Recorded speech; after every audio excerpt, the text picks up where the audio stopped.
Assalamualaikum warahmatullahi wabarakatuh. Hari berganti dan pagi telah datang.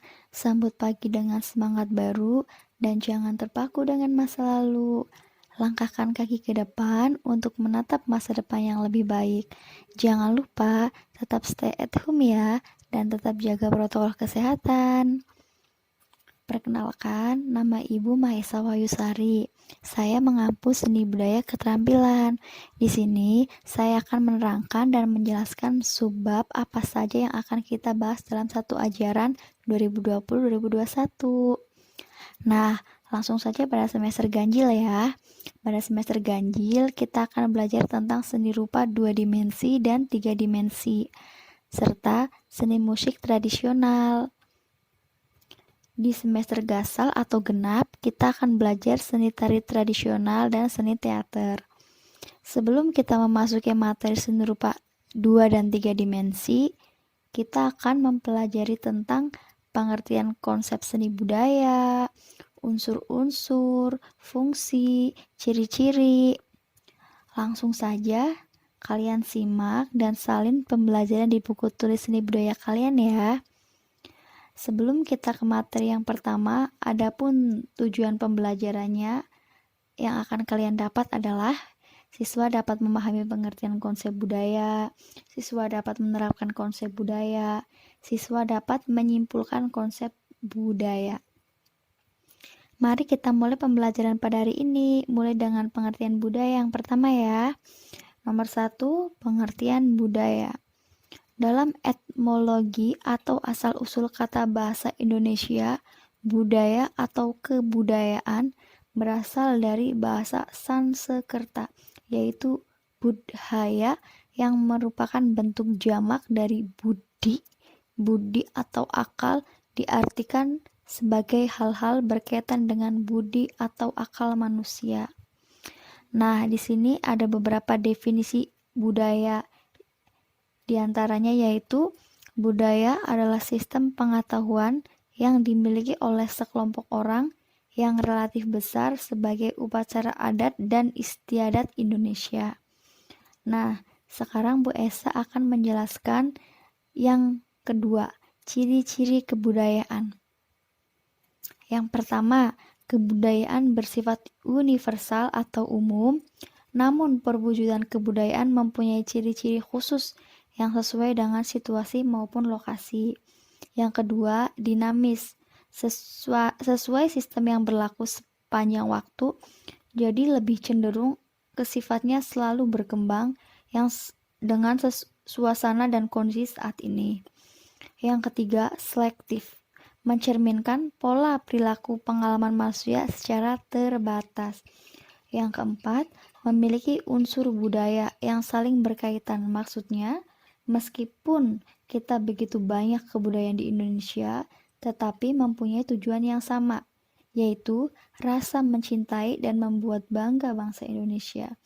Yang kelima, etnosentrik, artinya menganggap budaya sendiri sebagai budaya yang terbaik, menganggap budaya lain sebagai budaya yang standar, atau bisa dikatakan berbanggalah dengan kesenian Indonesia. Yang keenam, kebudayaan mengisi dan menentukan jalan kehidupan manusia. Nah, itulah ciri-ciri kebudayaan Nusantara ya. Kita telah membahas 6 ciri-ciri kebudayaan. Dan selanjutnya yang ketiga adalah unsur-unsur kebudayaan. Unsur-unsur kebudayaan di sini yang pertama adalah bahasa. Bahasa adalah unsur yang paling pertama yang ada di dalam budaya adalah bahasa. Bahasa adalah merupakan sebuah media yang berfungsi sebagai cara atau metode bagi manusia untuk berkomunikasi dalam melakukan komunikasi. Bahasa yang digunakan juga bisa menjadi bahasa lisan maupun bahasa tulisan. Adapun budaya juga bisa menjadi indikasi atau tanda akan adanya budaya pada sebuah peradaban. Yang kedua, sistem pengetahuan. Unsur ini mencangkup pengetahuan tentang berbagai hal mulai dari kondisi alam, perilaku sosial. Adanya sistem pengetahuan menjadi penanda adanya budaya sebuah peradaban. Yang ketiga, sistem religi. Nah, sistem religi ini merangkum agama atau aliran kepercayaan yang dianut oleh sekelompok masyarakat.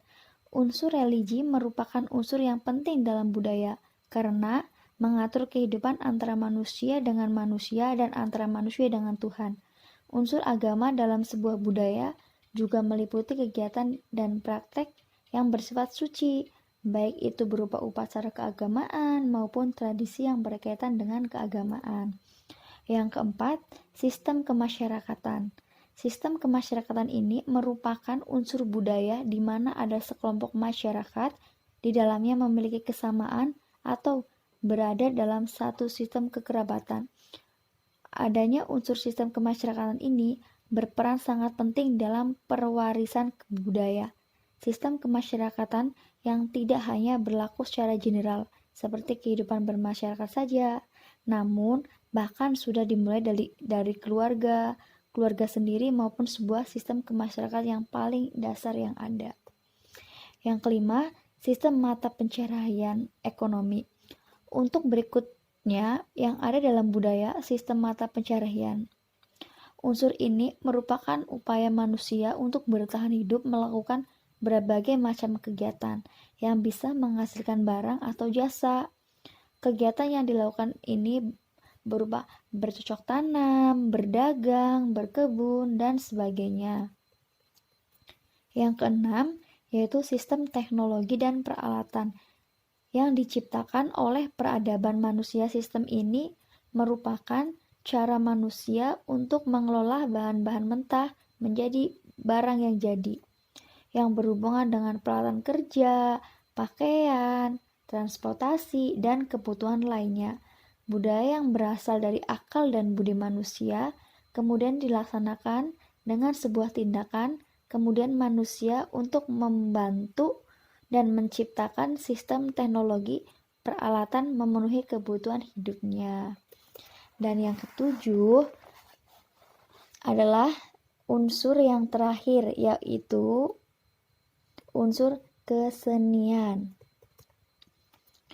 Unsur kesenian, setiap karya atau produk yang dibuat oleh manusia dan mengandung unsur estetika atau nilai keindahan di dalamnya. Untuk unsur ini meliputi berbagai bentuk, mulai dari seni tari, seni rupa, seni musik, teater, arsitektur, dan lain sebagainya. Untuk kesenian juga menjadi unsur dari budaya, karena seni ini berasal dari gagasan atau pemikiran manusia yang diimplementasikan sebagai sebuah tindakan selain unsur budaya berkembang.